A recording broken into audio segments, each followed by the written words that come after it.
Welcome back to the deep dive, where we take a mountain of information, in this case articles, research, and technical guides on, well, the backbone of the internet, and distill it down to the essential, fascinating core. It's a great topic. It is. You might not realize it, but the application programming interface, the ubiquitous API, is fundamentally changing how the world runs and how quickly it moves. It's truly difficult to overstate its ubiquity. I mean, think about everyday things you do, checking the weather on your smartphone, managing your modern investment portfolio, Right. or even mission control, communicating with satellites over NASA's Deep Space Network.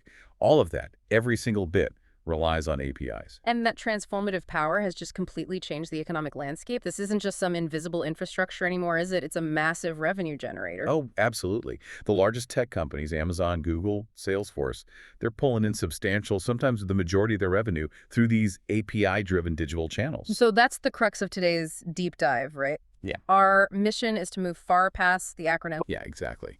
We're going to focus specifically on network-based API software communicating over the internet. To really understand the core concepts, the diverse styles they use, and the comprehensive strategic lifecycle used to treat them not as mere code, but as true financial products. Okay, let's unpack this. I think we have to start with the foundational concept, the interface. The sources use this great visual analogy. The electron microscope one. Yeah, imagining an electron microscope image of a needle in the grooves of a vinyl record. That point where the needle touches the groove. That's the interface. It's the point of interaction. Exactly. And the power of the interface is that it serves as an opaque box. It hides all the immense complexity of the system behind it. Right. You, the entity using it, you just need to know the agreed-upon rules of engagement, the contract. You provide the input they ask for, you get the output you expect, and you don't need to know if the record was pressed in a $1 million factory or some basement studio. Precisely. You don't care about the implementation details. And we encounter interfaces everywhere, of course, physical ones, like a TV remote. What do engineers call it? A human interface device. Right, an HID. Or software interfaces like the GUI, the graphical user interface we click on every day. But the network-based APIs we're discussing, they're specifically designed for applications communicating across a distance over a network. Which immediately puts us into that classic client-server architecture. It does. Let's define those roles clearly. The client is the API consumer, so your front-end application. Right, your mobile phone app, a web browser, could even be another server. And the server is the API provider, the back-end application that's holding the data and where all the API logic, REST, GraphQL, whatever style it is actually implemented. Okay, to help visualize this, let's go back to that analogy of the multi-lane toll bridge. Yeah, I like that one. So the two cities are our client and server applications. The bridge itself is the network. It's how the data has to flow between them. And the most important part of that whole analogy is the toll gate. The toll gate is the API style, the set of rules, protocols, constraints. Whether that's REST or gRPC. Yeah. Yeah, it dictates how that communication has to happen. Absolutely. The trucks crossing that bridge are carrying the messages, the request and the response. The address on the cargo is the API endpoint. And that validation at the gate makes sure everything is correctly formatted and authorized. And following the rules before the data even gets on the network to go to its destination. Okay, so that brings us to the actual payload these trucks are carrying. What exactly is a message in this technical world? At its simplest, a message is just a discrete data unit, a self-contained record. It has two parts. The payload, that's the actual information you want to send, the data itself, and then the metadata. And the metadata is the data that describes the data. Exactly. It's what describes the message, who sent it, what's its format, when was it sent, things like that. So if I'm sending a simple HTTP POST message, say, a comment on a website, the payload is my comment text. The metadata is everything else. The request line, the headers defining content type, security tokens. It's the envelope, stamp, and address label all rolled into one. Yeah. Gotcha. Understanding the message then leads us to how data travels in terms of direction. And we can draw from old telecommunication concepts here. There are 3 transmission modes. Okay, first up is simplex. Strictly one-directional flow, like broadcast radio or TV. You receive data, but you can't send anything back. Right. Then there's half duplex. This is bidirectional, but it's non-simultaneous. Data can flow both ways, but only one person can transmit at a time. The classic walkie-talkie example. Yep, where you have to say over, so you don't talk over each other. It's a protocol. And finally, full duplex, which is bidirectional and simultaneous, so a standard phone call, or in a more technical sense, a modern WebSocket connection. You can talk and listen at the very same time. And this separation leads us to a really crucial operational difference in APIs. Synchronous versus asynchronous communication. Okay, so synchronous, from the Greek, syn for together and chronos for time. It's about being present at the same time. In synchronous communication, the sender sends the message, and then it has to wait. It just sits there and waits for the response before it can do anything else. It enters what's called a blocked state. So back to our delivery truck at the toll bridge. The truck delivers the cargo, and then the driver just sits there, engine running, waiting for the receipt before they can pull away from the gate. That's a perfect analogy. And that's typical of many web requests, you know. You click a button, the system waits for data to come back, and only then does the page update. And asynchronous is the opposite. The complete opposite. Yeah. The sender sends the message and immediately continues executing other tasks. It's non-blocking.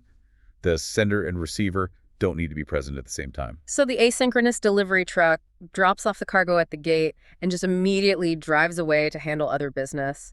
The receipt gets sent back later, maybe on a totally different truck. Right. You're not blocked waiting for that acknowledgement. And that means you can process way more work simultaneously. It's much more efficient.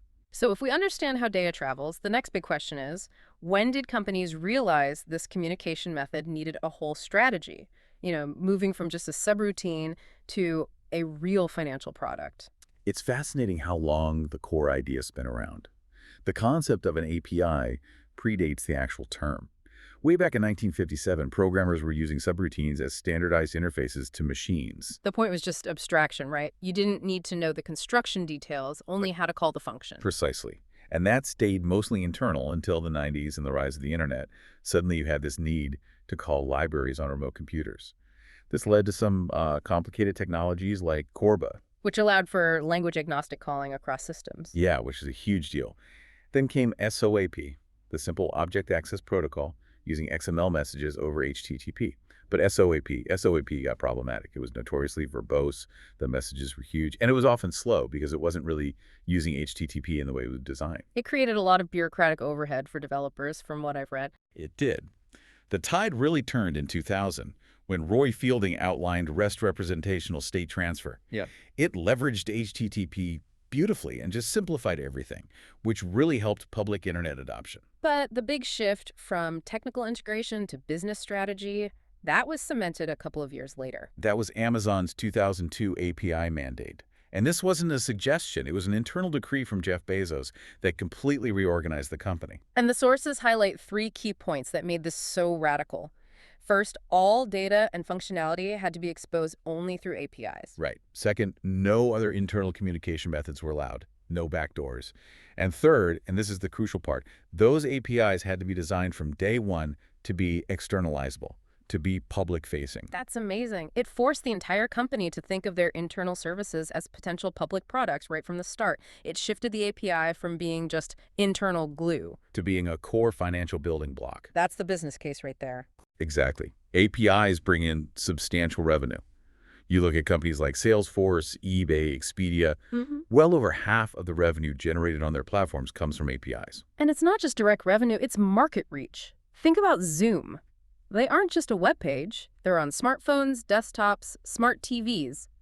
All thanks to their APIs, they reach a much bigger global population that way. And maybe most importantly today, they provide access to the latest tech without the massive infrastructure cost. OpenAI, making its large language models public via APIs, lets companies like GitHub build Copilot.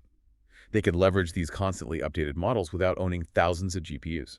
So it makes sense that companies classify them so carefully. We're talking about private APIs for internal use, public APIs for everyone, and then partner APIs, which are restricted. Right, for trusted organizational partners. Okay, so we know they're products, but they come in these wildly different flavors. How do we categorize those styles in a meaningful way? The best way to think about it is through the source's music band analogy. You have the same basic instruments, protocols, constraints, data formats, but how you blend them creates different genres: rock, pop, reggae. So API styles blend protocols and design constraints to create unique communication paradigms. That's it. So let's compare some dominant traits. We can start with REST stressful. While they technically have 6 constraints, The sources note that in practice, hypermedia links often get left out. They stick strictly to the rules of HTTP, and they are fundamentally synchronous. But that often leads to what they call overfetching, right? Getting more data than you asked for. It can, yeah, which is why query-based styles like GraphQL emerged. The dominant trait here is letting the client query for data in a specific shape. You only get what you ask for. It minimizes wasted bandwidth. It also uses HTTP and is still synchronous, but it's just more efficient with the data. Exactly.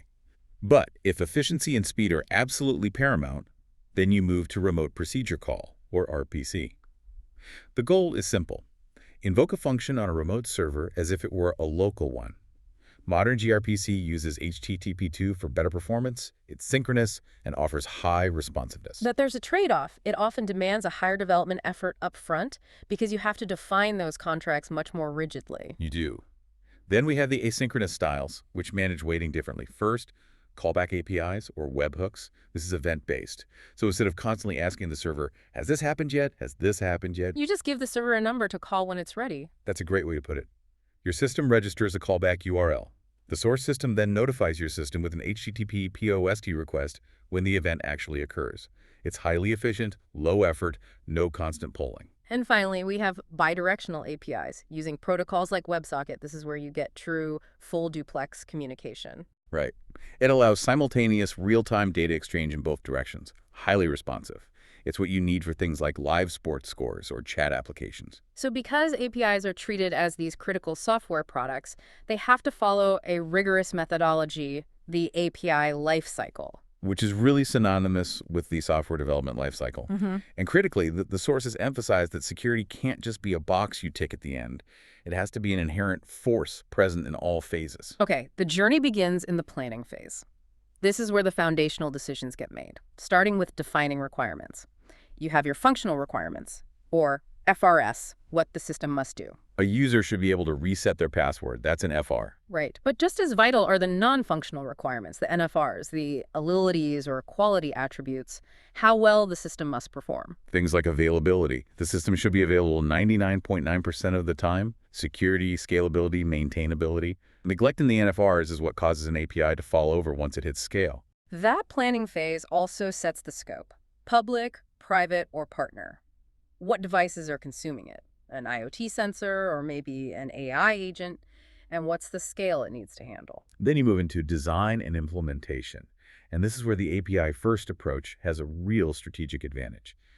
You agree on the API specification, the contract with your users before you write a line of code. So you don't waste time building something that doesn't actually meet user needs? Exactly. But here's where things get really interesting and a little terrifying for developers. Yeah. There's a concept known as the leaky abstraction. Meaning implementation details inevitably leak through the API interface. This is codified in Hiram's law. And Hiram's law states, with a sufficient number of users of an API, it does not matter what you promise in the contract. Right. All observable behaviors of your system will be depended on by somebody. Wait, okay, so if developers promise, for example, that JSON fields will arrive in a certain order, and then they optimize the code and change the order, they haven't technically broken the contract. But if enough users were implicitly relying on that specific ordering, you still break their systems. wow. So that subtle implicit dependence by thousands of users on what might be an accidental behavior means that any future change, even a bug fix, carries this massive, unpredictable risk. It makes evolution incredibly difficult and expensive. This fragility then brings us to testing, and one of the most important forms here is contract testing. Right, which makes sure that evolving consumers and providers are still adhering to that agreed-upon API specification, regardless of who's driving the contract. And when you look at the whole testing landscape, the agile testing quadrants are really useful. Q1 has the automated technology-facing tests that support the team, like unit tests. But it's Q4 that focuses on critiquing the product. That's where you run specialized tools for those critical functional. Non-functional test security audits, load testing, performance benchmarking. Once it's tested, we hit deployment, moving the artifact to the operating environment, often through automated CI/CD pipelines. Right. Continuous integration handles the build and test, which leads either to continuous delivery, where a person manually approves the final release, Or continuous deployment, where it's all automatic. And the dilemma here is constant. Do you buy versus build your infrastructure? Do you use a proprietary cloud service for speed? or a self-hosted system like Kubernetes for control. And the sources have that crucial warning you hear from ops teams. Staging is not production. Your staging environment has to be treated as a rigorous, separate entity because it will never perfectly replicate the live environment. Never. The final stages are maintenance and retirement. For maintenance, the sources categorize 5 modification types, but let's focus on 2 key ones. Corrective maintenance, that's just fixing bugs. First, perfective maintenance. Right, which is improving performance or refactoring for better long-term maintainability. And perfective maintenance is often what gets neglected when budgets get tight, and that leads to technical debt. Then the final inevitable phase is retirement, because APIs don't last forever. And companies have to manage this transparently. That means, first, deprecation. The API is still operational, but it's scheduled for removal, gets limited support. Then comes the retirement date, or sunset.